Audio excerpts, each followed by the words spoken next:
അതാണ് I know English but I don't know English. ഞാനൊരു 4000+ new recruits എൻജിനീയേഴ്സിനെ hi how are you all? എല്ലാവരും course എടുക്കുന്നുണ്ടോ? എനിക്ക് കുറച്ച് നല്ല ടെസ്റ്റിമോണിയൽസ് ഒക്കെ കിട്ടുന്നുണ്ട്. അതിവിടെ നിൽക്കട്ടെ. ഇന്ന് നമുക്ക് MCQs നോക്കാം. ഇത് സിറ്റുവേഷണൽ കോൺവെർസേഷനാണ്. ക്ലയൻസും ഒക്കെ ഇങ്ങനെ വരുമ്പോൾ മാനേജറിന് ക്ലയൻറ്റിനെയും ക്ലയൻറ്റിന് മാനേജറിനെയും ഒക്കെ ഇൻട്രൊഡ്യൂസ് ചെയ്യാൻ അറിയോ? നമുക്ക് നോക്കാം. ഇതതിൻ്റെ MCQ സെക്ഷനാണ്. ഈ സെക്ഷനിൽ മിക്കപ്പോഴും MCQs ആണ്, ചിലതിൽ വോയിസ് റെക്കഗ്നിഷനാണ്. Let's check that out. Question, നിങ്ങൾ ആൻസർ പറയണം കേട്ടോ. Your company has a new client and you've scheduled a meeting with your boss. How will you introduce them? Option 1. Miss Elaine, meet Mr. Hoffman. Mr. Hoffman, meet Miss Elaine. Second option. Miss Elaine, kindly allow me to introduce Mr. Hoffman, our new reputed client from Ohio. Hoffman, I'd like to meet Elaine, our managing director. Third one. Let me welcome our reputed client, Mr. Hoffman from Ohio. Mr. Hoffman, this is Miss Elaine. She's my boss. 4. Mr. Hoffman, meet Miss Elaine, our managing director. Elaine, this is Hoffman, our client. Which one? Second one, അല്ലേ? അപ്പോൾ ഇതൊരു MCQ question ആണ് പറയുമ്പോൾ. അപ്പം നമുക്ക് ഇതിൻ്റെ ഈ answer ശരിക്കും ഒന്ന് എടുത്ത് നോക്കാം. ആൻസർ ഇതാണ്. Miss Elaine, kindly allow me to introduce mister Hoffman, our new reputed client from Ohio. Hoffman, I'd like to meet Elaine, our managing director. അല്ലാതെ Hoffman, this is Elaine. Elaine, this is Hoffman. ഇങ്ങനെ നിൽക്കുകയല്ല വേണ്ടേ. അപ്പം നമ്മളിത് ഈ MCQ എടുക്കുമ്പോൾ നമ്മളതൊന്ന് പറഞ്ഞ് പഠിക്കണം. എപ്പോഴും സേഫ് ആയിട്ട് ഇരിക്കണമെങ്കിൽ നിങ്ങൾക്ക് ഭയങ്കര ഇംഗ്ലീഷ് ഒന്നും ഇല്ലെങ്കിൽ ഫോമലായിട്ട് പറയാം. അപ്പം നമുക്ക് എപ്പോഴും പറയാം, miss Elaine, allow me to introduce mister so and so, our new reputed client from this region. അടുത്ത ആളോട്, mister Hoffman, I'd like to meet Elaine, our managing director. അപ്പോൾ ഇതിലെ ഫ്രേസസ് എന്താ? Allow me to introduce, I'd like to meet, I'd like you to meet, allow me to introduce, I'd like you to meet, allow me to introduce, I'd like you to meet, allow me to introduce, I'd like you to meet. ഇതിങ്ങനെ പറഞ്ഞ് പഠിക്കുക. Okay, അപ്പോൾ ഇത് voice റെക്കഗ്നിഷനിലുണ്ട്.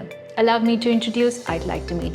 ഇനി ഇപ്പോൾ ഈ പറഞ്ഞ രണ്ട് കാര്യം നമുക്ക് ഏതൊക്കെ സിറ്റുവേഷൻസിൽ യൂസ് ചെയ്യാൻ പറ്റും? I'd like to meet, I'd like you to introduce you to.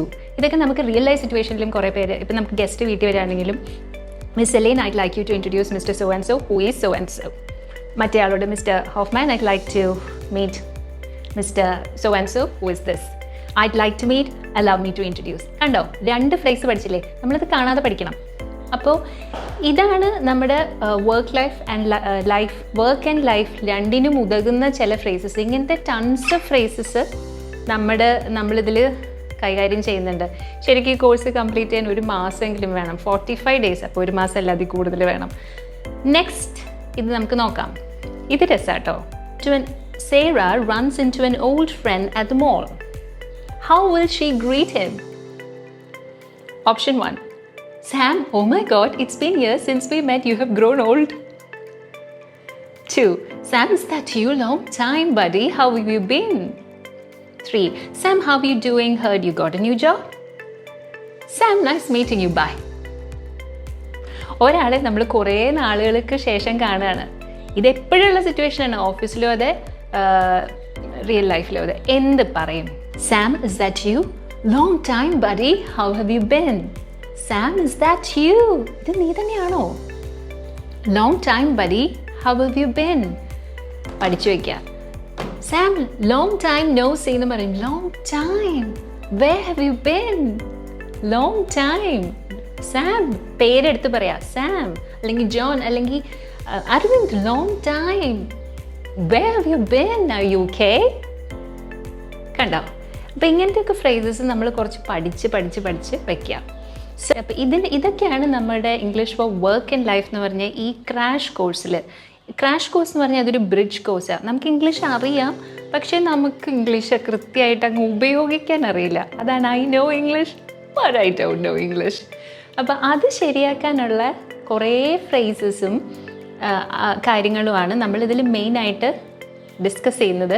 ഇത് പഠിച്ചു കഴിഞ്ഞാൽ നമുക്ക് ഓഫീസ് സിറ്റുവേഷനിലും ലൈഫ് സിറ്റുവേഷനിലും ആ ഫൗണ്ടേഷൻ കിട്ടിക്കഴിഞ്ഞാൽ നമുക്ക് പിന്നെ ബിൽഡപ്പ് ചെയ്തെടുക്കാൻ പറ്റും. അപ്പം നമ്മൾ കണ്ട കുറേ ഫ്രേസസ് ഇല്ലേ, allow me to introduce, I'd like you to meet, Frank long time, where have you been, ഇതൊക്കെ. ഇങ്ങനത്തെ കുറേ എക്സസൈസസ് നമ്മുടെ എല്ലാ സെക്ഷൻസിലും എല്ലാ യൂണിറ്റ്സിലും ഉണ്ട്. Situational conversations, polite conversations, telephone etiquette, അതാണ് അത് പല പല ഹിലേറിയസ് എംബാരസിങ് സിറ്റുവേഷൻസും ക്രിയേറ്റ് ചെയ്യാറുണ്ട് ടെലിഫോൺ എറ്റിക്കറ്റ്. പിന്നെ വേറൊരു വലിയ പ്രശ്നം എന്താണെന്ന് വെച്ചാൽ ആൾക്കാർക്ക് എക്സ്പ്രസീവായിട്ട് സംസാരിക്കുന്നത് എങ്ങനെയാണെന്ന് അറിയില്ല, റോബോട്ട് പോലെ ഇരിക്കും ചിലർ സംസാരിച്ചാൽ. അപ്പം അത് എങ്ങനെ ഫിക്സ് ചെയ്യണം, ഇതൊക്കെയാണ് നമ്മൾ ഈ ബ്രിഡ്ജ് കോഴ്സ്, ക്രാഷ് കോഴ്സിൽ കവർ ചെയ്യുന്നത്. കഴിഞ്ഞാൽ എനിക്ക് പണ്ട് റാഫയായിട്ടൊരു ഇൻ്റർവ്യൂ ഉണ്ടായിരുന്നു നമ്മുടെ ക്ലബ് ഫെമിലെ. അപ്പോൾ ആൾ ചോദിച്ചു, അപ്പോൾ ഇത് പഠിച്ചു കഴിഞ്ഞാൽ ഒരുവിധം നിൽക്കാനുള്ള ഇംഗ്ലീഷ് കിട്ടൂലേ? ഞാൻ പറഞ്ഞു ഓഫ് കോഴ്സ് നിൽക്കാനുള്ള ഇംഗ്ലീഷ് കിട്ടും. ഞാനൊരു 4000+ ന്യൂ റിക്രൂട്ട്സ് എൻജിനീയേഴ്സിനെ MNCയിൽ ഞാൻ ട്രെയിൻ ചെയ്തതാണ്. ഇംഗ്ലീഷ് ട്രെയിനറായിരുന്നു ഞാനവിടെ. അപ്പോൾ അതിൽ നിന്ന് കിട്ടിയ ഇൻപുട്സും അവരുടെ ഇനീഷ്യൽ പ്രോഗ്രാമിലേക്കും അവരുടെ എല്ലാവരുടെയും പ്രശ്നം ഇതാണ്, I know English but I don't know English. അപ്പം ഇത് കൊടുത്തു കഴിഞ്ഞാൽ ഒരുവിധം അവർ റെഡിയാവും, പിന്നെ ക്ലയൻസിനെയൊക്കെ മാനേജ് ചെയ്യാൻ പറ്റും. And then they can build up. Okay, so happy learning. Practice 15 minutes a day using speech recognition and the other exercises. RaphaEnglish.com. Start with your free lessons.